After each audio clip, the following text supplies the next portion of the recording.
Bonjour, Monsieur Dro.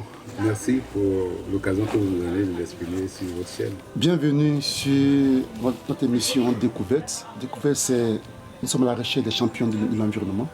Aujourd'hui, nous avons décidé de venir visiter votre siège ici à la Riviera Mbadon, Snakassi, n'est-ce pas? Voilà, et nous sommes à GEMAS, qui est fondateur, président de GEMAS. Dites-nous un peu, qu'est-ce que le GEMAS?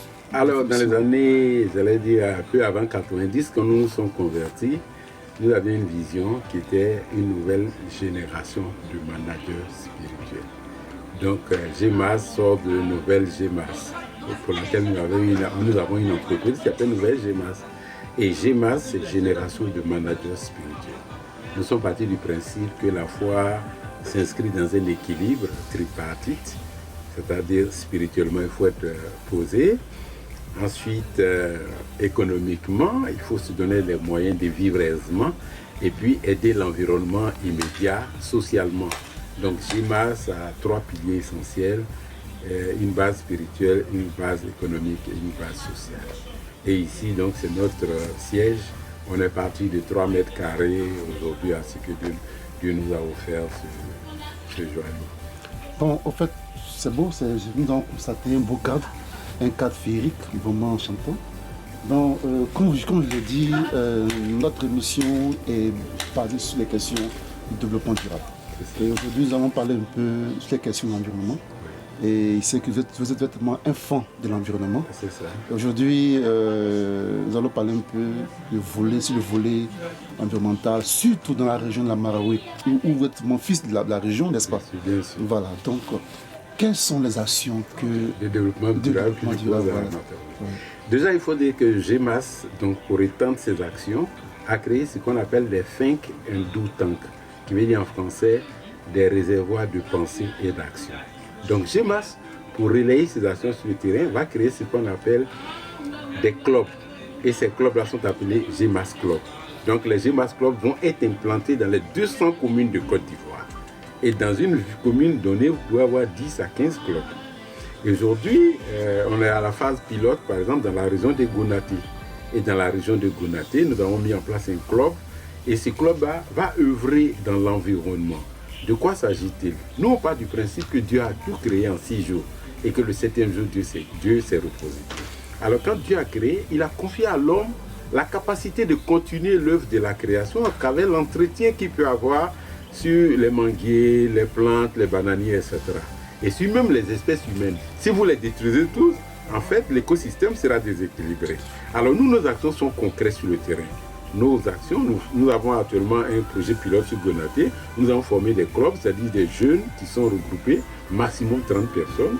Ils se regroupent donc, ils travaillent à un projet de riziculture, ils sont en train de faire du riz.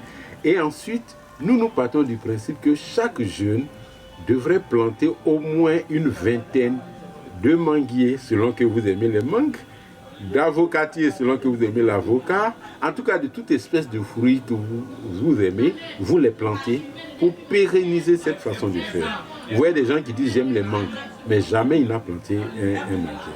Il va dire j'aime l'avocat, mais jamais il n'a semé un avocatier. Et c'est notre responsabilité. Et moi, je suis un fanatique du développement durable et je suis un fanatique de l'environnement, qu'on garde, qu'on préserve les acquis de l'environnement, parce que tous ces problèmes et ces difficultés de saison que nous connaissons sont bien liés à cela. Et ici, quand vous regardez notre cadre, vous voyez qu'on a bâti tout au fond et tout l'espace vert a été resté pour permettre de respirer. Vous avez parlé de Gonaté. Gonaté, c'est situé dans quelle région? Gonaté se trouve à 20 km de Daloa. C'est-à-dire, se trouve entre mon village Bono et Daloa.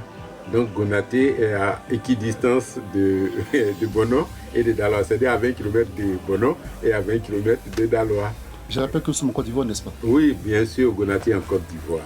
Gonaté en Côte d'Ivoire, Daloa, c'est la 3e plus grande ville. Et nous sommes dans cette région, on sait que les gourous sont au centre, on l'a dit légèrement au centre-ouest. Voilà. Pourquoi vous avez choisi Gonaté et non Bono? Oui, j'ai choisi simplement Gonaté parce qu'on a beaucoup de bas-fonds à Gonaté. Et à la faveur naturellement de la culture du riz, on s'est dit que c'était un centre qui présentait beaucoup d'atouts. C'est pour cela que nous sommes restés à Gonaté. Pour vous, peut-il avoir un miracle économique à Gonaté ou dans la région de Marawi? Le miracle économique est possible à Gonaté pour la simple raison que Gonaté est une zone qui regorge beaucoup de bas-fonds.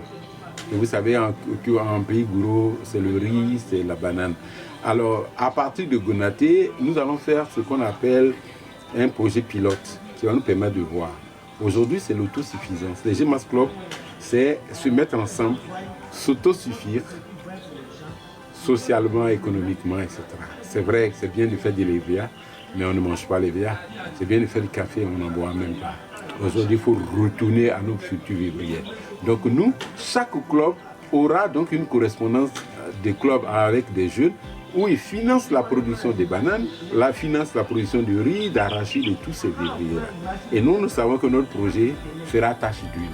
Nous avançons par petits pas, mais sûrement. Et d'ici 2 ans, ce serait de l'extraordinaire. Parce que les clubs se mettront en place.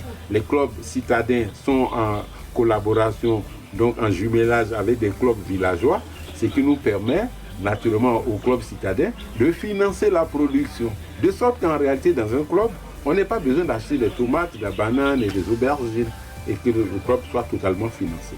Mieux, le club va aider d'autres personnes à se nourrir.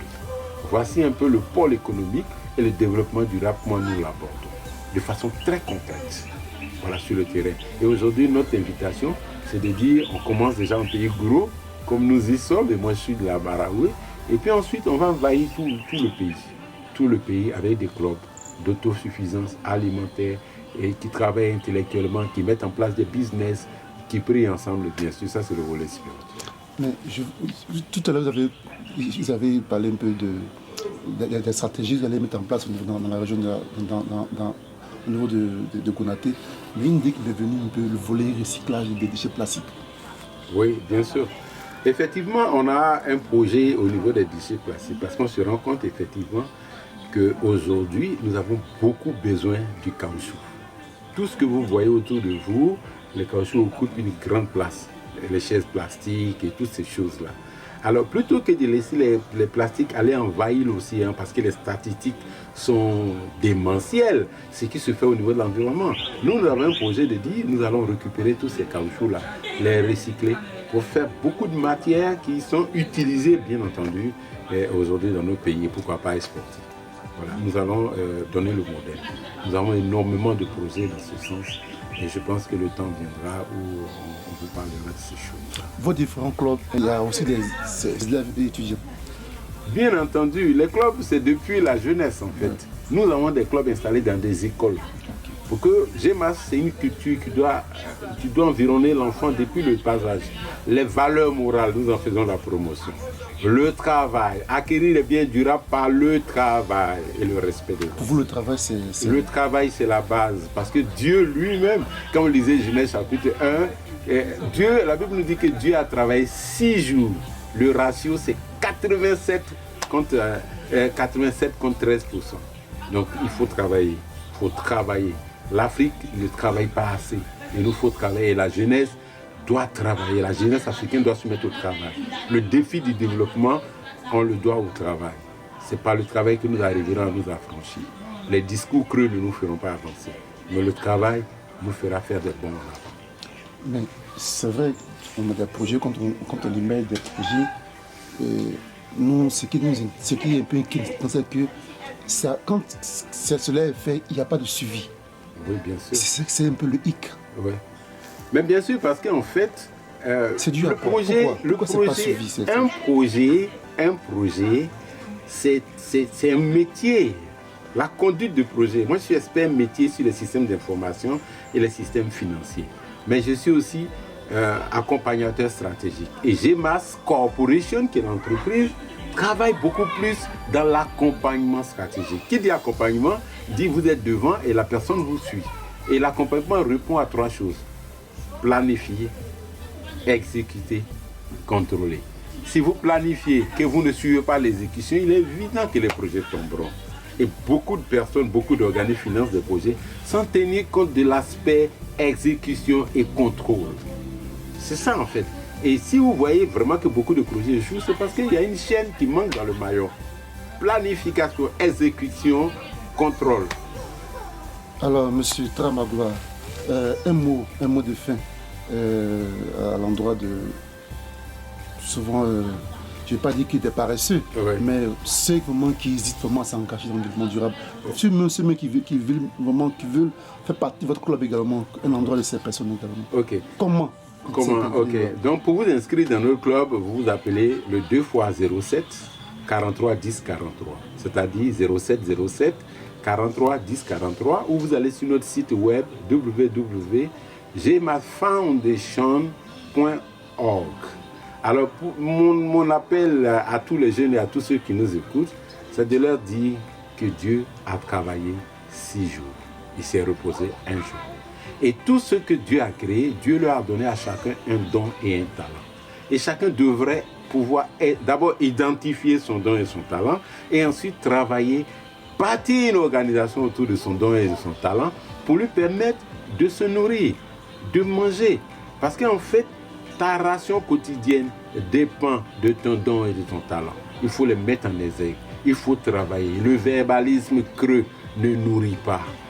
Houphouët-Boigny, qui était le premier président de la Côte d'Ivoire, a dit, il dit que l'avenir appartient à la science et qu'il ne faut pas rester dans le verbalisme creux pour éliminer notre sous-développement. Il a dit que nous passerons beaucoup de temps à dénoncer la détérioration des termes de l'échange, mais tant que nous n'arriverons pas à transformer tout partir de nos matières premières, nous perdrons toujours notre temps. Aujourd'hui, le temps n'est pas à dire, à dénoncer que c'est l'Occident qui fait que l'Afrique est en retard. C'est pas ce temps. Le temps est au travail.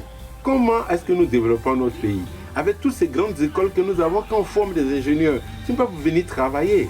C'est pour créer, c'est pour inventer, parce que Dieu a donné à chaque nation des fils et des filles à qui il a donné une intelligence qui leur permet de développer le territoire dans lequel ils évoluent. Si Dubaï est comme ça, c'est parce qu'il y a eu des gens qui l'ont développé. Il y a eu des fils de la région. Alors la solution, ce n'est pas de fuir pour aller en Occident. Ce n'est pas de fuir aller mourir dans les eaux. C'est de dire comment est-ce que dans mon dernier retranchement, avec les problèmes politiques, comment est-ce que dans mon dernier retranchement, je sors le meilleur de moi pour produire quelque chose, pour me nourrir. Et c'est toujours mon message à l'endroit des jeunes, comme vous. C'est toujours mon message. Vous avez du talent, croyez en vous. Parce que dans tous les cas, les gens vous diront on n'a pas de financement. Le financement n'est pas important dans un projet. Ça va vous étonner, le financement n'est pas la chose la plus importante. La chose la plus importante, c'est votre talent et votre don. Ça occupe 40 à 50% du projet. Si vous n'avez pas de talent et de don, ça ne sert à rien. Ensuite, comment vous gérez votre temps? Ça peut occuper 25%. Et les autres 25%, c'est juste le petit financement pour commencer. On commence par une plantation d'élevage en faisant 40 hectares. On commence par un demi-hectare. On voit les tenants, les aboutissants, les problèmes qui y sont. Ensuite, on agrandit.